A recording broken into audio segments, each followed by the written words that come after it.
I already know who Fancy is. Yeah, so he knows I'm a mess, so it doesn't really matter. And he knows I'm a crackhead. Yeah. So we can just be our authentic. I have to say, I use the word crackhead as like a term of endearment as well. That's like, those are my favorite kind of people. What's up, dude?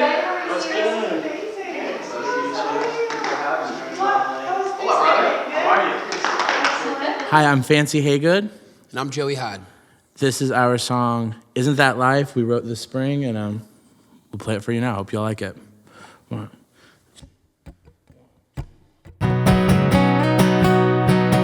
Basically, this song idea came to me on a night where I was at my house. I was in a relationship that was ending and having a really horrific, basically when shit hit the fan in my personal life. I thought I was gonna become like Olivia Rodrigo or Taylor Swift, like have these like savage lyrics and like this song, like this vengeful song, but my therapy is kind of getting in the way of that happening. And when I was listening back to voice notes, there was, I can't remember if it was the verse or part of the chorus. I think it just said, isn't that life? Nothing's perfect. Ever easy to do, no. Isn't that life, yeah. Nothing is perfect. Go ahead and cry, just to know that you're alive. I've known Joey a long time, so it did feel like a really safe place for me to just kind of vomit what's happening in my life and what was going on, and I was like very emotional. And like I played him that voice note, where just that clip, not the whole voice note, because there were some other crazy things in there. But I played him just that part, and it was like really healing and therapeutic for me to get this song out. Baby, you know I got mine. So chain reaction, we ain't coming back this time, no.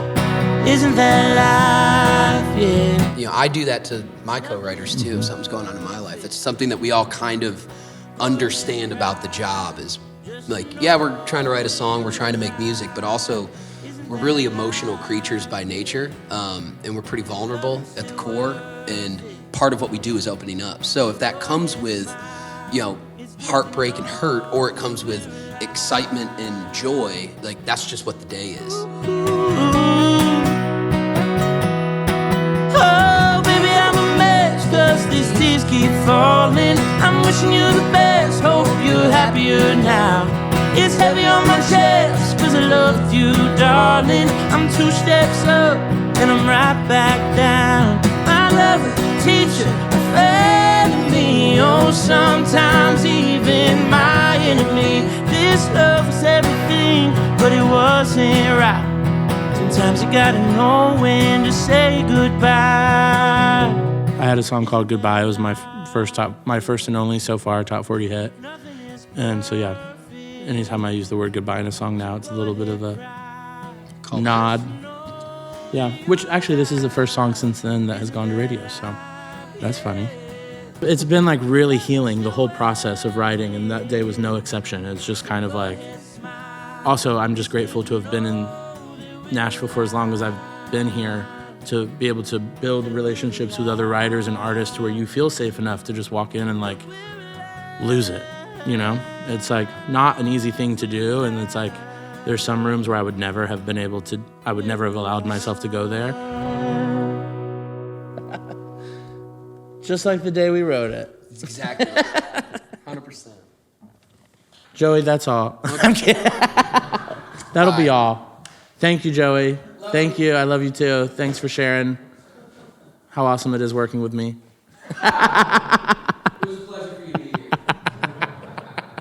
All right, I got one more for y'all, but we're going to get my friend and collaborator and co-writer, Sean McConnell, amazing artist, get him on the couch to sing with me. Hi, Fancy. What up, dog? Just hanging on this couch with you. A good day for it. Yes. Hi, Sean. Hello. Do you want to play Fly Away with me? I would love to. Let's do it.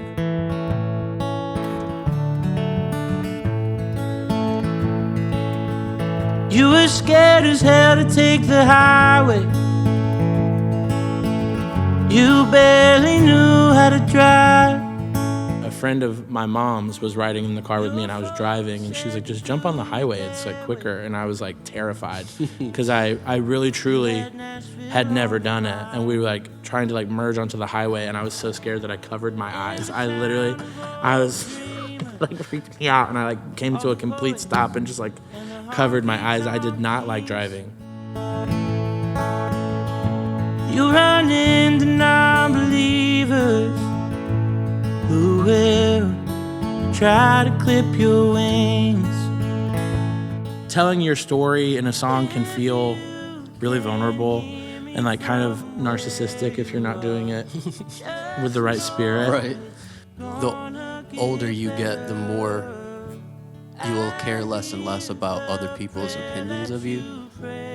I would say that try to learn that as early as possible. Find a way to fly away. We'll finally find a way to fly away.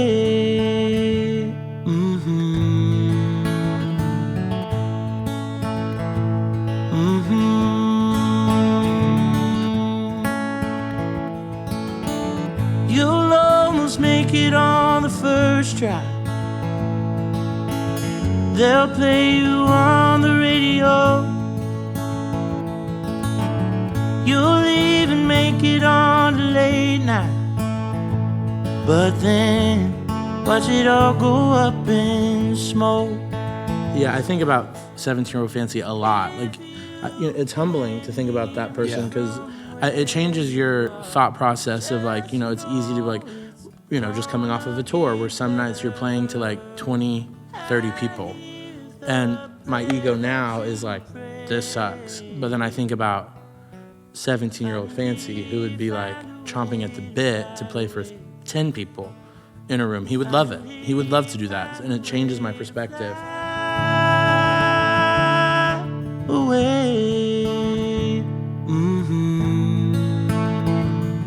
I think even my happy songs are rooted in sadness, if that makes sense. Melancholy is about as happy as we get. There's always a twinge. Because you're writing about emotions most of the time, and although joy and happiness is an emotion, it's hard to write those without it being cheesy. Turns out to get to where you want it, you are all that you'll ever need. If you can hear me from where you are, just know it's gonna get better. I hear the prayer that you pray. We'll finally find a way to fly away. We'll finally find a way to fly away.